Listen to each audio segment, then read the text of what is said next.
Et puis, ZS Trader, je vais te laisser la parole, je vais te laisser le Ouais. micro et puis c'est parti.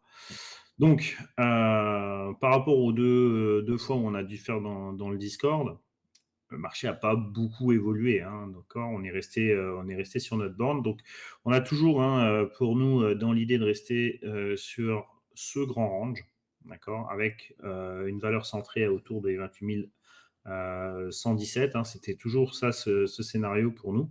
On avait encore du momentum haussier avec le cycle 52 qui vient et qui vient pousser encore une fois on va dire le cycle, moyen terme, d'accord? Et voilà. Par contre, comme on dit, c'est toujours là, malgré, hein, cette belle bougie ici, est-ce que ça change des choses pour le moment? On a toujours notre Kijun-sen qui coiffe à la baisse et qui fait des angles baissiers. Ce qui veut dire que la dynamique actuelle est toujours baissière et que ici vous êtes dans la vague de correction.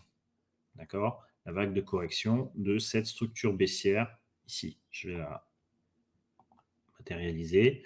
Je ne sais pas si on a fait un plus bas ici. Je crois que c'est celui-là le bas. D'accord? Donc on a cette vague haussière et on était en train de faire une figure de retournement qu'on va essayer de regarder en 4 heures et pour pouvoir repartir ensuite dans la vague de rebond. Ok? Donc ici, vous voyez que la Shinku est toujours en dessous de ses prix. D'accord? Donc ça, c'est un point qui va être important d'observer et que tout ça n'est qu'un rebond pour l'instant. D'accord? Comme je vous ai dit, c'est pas encore fatalement baissier.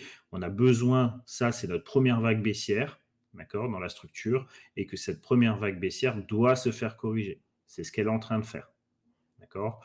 Maintenant, on va essayer d'estimer la fin de la correction ici. Mmh. D'accord? La fin du rebond. C'est ça qui va m'intéresser.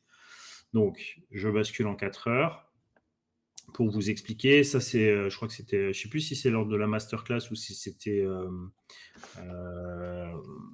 la semaine dernière qu'on l'avait expliqué. Je sais plus. Bon, bref, en tout cas, c'est cette structure ici A, B, C qui nous donnait l'OV2 de stabilité, d'accord? Et nous, on voulait voir si on allait avoir un retournement, d'accord? Pour savoir si, eh bien, ça a été la fin de la vague 1 et démarrage de la vague 2 de rebond. Donc, on avait besoin de terminer cette structure en S, d'accord, puisque l'OV2 vient chercher. Donc, on avait la cible à 28 943, et ce qui était important, c'était le temps T2. Hein, vous savez qu'après le temps T2, généralement, c'est là où on peut avoir les accélérations pour commencer la vague de correction. Alors là, on a eu de la chance, ça s'est fait exactement au temps T2, d'accord, ici. Mmh. Donc ça, c'est voilà, donc ça c'est bien. Et on est bien venu sur la target des 28 943. On était légèrement plus en profondeur, mais on n'a pas validé la Y. Hein, donc on est resté sur la S. Maintenant, dans cette structure ici, sans faire le point bas qui est là, et vous avez vu que vous avez décorrélé la structure, donc ça veut dire que vous êtes toujours sous l'influence de cette baisse également. Donc même là, c'est encore pas entre guillemets haussier. Hein. D'accord? Ça confirme que votre structure, même là, elle est toujours dépendante de cette vague baissière ici. D'accord? Donc même là, quand ça remonte. Donc ça veut dire quoi? Ça veut dire qu'on risque d'avoir un repli pour pouvoir aller rechercher très certainement la partie centrée. C'est ça qui va nous intéresser après coup. D'accord? Donc nous, maintenant, ce qu'on veut savoir, c'est jusqu'où peut aller ce mouvement, cette vague de retracement. C'est-à-dire que la quatrième vague, puisque ça, c'était la vague 1, vague 2, vague 3. Et là, on est dans sa vague 4. Et donc, on doit étudier la vague 4. Pour étudier la vague 4, vous avez vu qu'en 40, vous avez l'impression peut-être de voir qu'une seule vague ici, mais il y a des sous-structures. Pour mieux les voir, vous pouvez aller descendre en 40 minutes. D'accord? Et là, vous commencez à voir la sous-structure qui va nous guider. La sous-structure qui va nous guider dans le momentum pour savoir la fin de la vague de correction, c'est ici. C'est ce point-là. Donc A, B, C. D'accord? Voilà. Donc ça, c'est la structure qui va m'intéresser en tout cas et jusqu'où elle va m'intéresser. C'est-à-dire qu'on pourrait, si on continue à avoir cette pente ici, on pourrait avoir une structure qui remonte vers les 30 648, d'accord? Et tout ça pour jusqu'au 9 août, hein, donc c'est relativement proche, puisqu'on est en 40 minutes, hein, n'oubliez Demain, ouais, pas. demain midi. Voilà, donc on peut avoir encore cette dynamique haussière qui peut aller chercher 30 648. Maintenant, il faudra faire attention. Ici, on a la zone de prix. Je vais la zoomer un petit peu. Donc, vous savez que même si vous êtes en avance, il se peut très bien qu'arriver sur la zone de prix qui est ici, d'accord, là où on a le ralentissement, qu'on ait un ralentissement qui vienne ralentir ici et terminer sa course là. Même si vous avez de l'avance par rapport à la ligne de force, on est d'accord qu'on pourrait se projeter sur cette ligne-là, la ligne bleue. D'accord, il n'y a pas de souci. Par contre, il faudra évaluer l'impact de la zone des 30 000, 29 995, 30 000, où on a la NTV qui est ici. D'accord, ça c'est important de voir comment le marché va réagir là-dessus. Voir si on perd de la vitesse, d'accord, et si on change de ligne de force. Mmh. Ok, donc ça va être important de regarder pour le moment. Donc on note les fins de correction potentielles entre 30 000, ici 30 327. Si on a juste un changement et qu'on continue la hausse, eh bien, on verra sur la 30 327. Et si ici, eh bien, on a une poussée et on reste au-dessus de cette ligne de force, eh bien, ce sera 30 648 qu'on ira viser pour la fin de correction de la vague 2. Donc maintenant, je remonte avec ces informations-là sur l'unité de temps daily pour voir où est-ce que ça va nous porter. D'accord? Donc, si on vient chercher les 30 648, alors, vous voyez qu'ici, on aura une Shinku qui passera au-dessus des prix, ce qui est Mmh. relativement positif. D'accord? Donc, il faudra faire. Donc, est-ce que ça va le faire? Vous voyez que la 30 327 amènerait la Shinku sous les prix. OK? Et vous savez que ici, souvent, c'est des zones de rejet.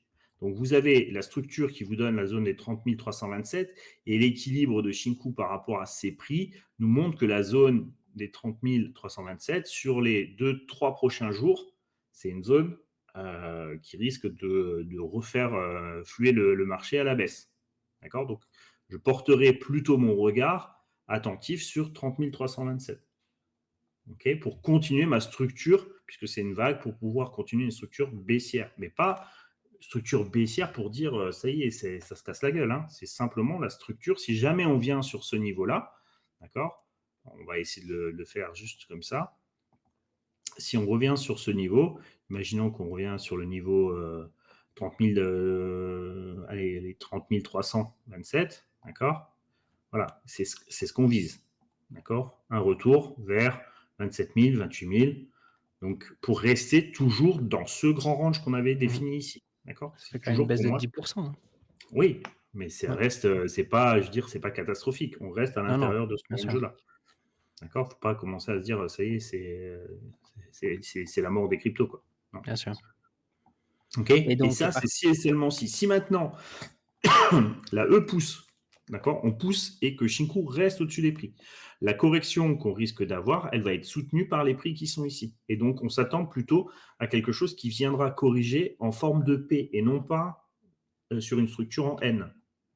C'est-à-dire qu'on va plutôt avoir quelque chose qui viendrait mourir sur la zone 29 355. C'est-à-dire, si on casse plus haut et voir la E à 30 600, eh bien on s'attendra plutôt à un retour ici lent, d'accord, pour continuer après son mouvement en N. Et là, on aurait une continuation en sortie de range potentielle.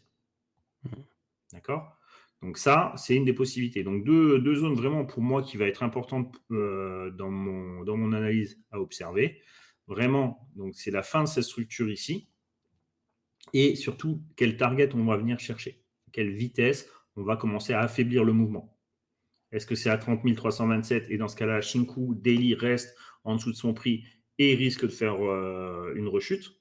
D'accord? Et là, on pourrait amorcer la troisième vague et fin de la deuxième et début de la troisième vague pour aller chercher les targets comme on a dit tout à l'heure. D'accord? Et là, c'est des targets un peu plus profondes qu'on pourrait aller viser. Donc ça, c'est encore une fois, après, ça sera à suivre au fur et à mesure. OK? Donc là, pour l'instant, ce que je peux dire sur le Bitcoin, le rebond qui est ici, c'est tout à fait normal.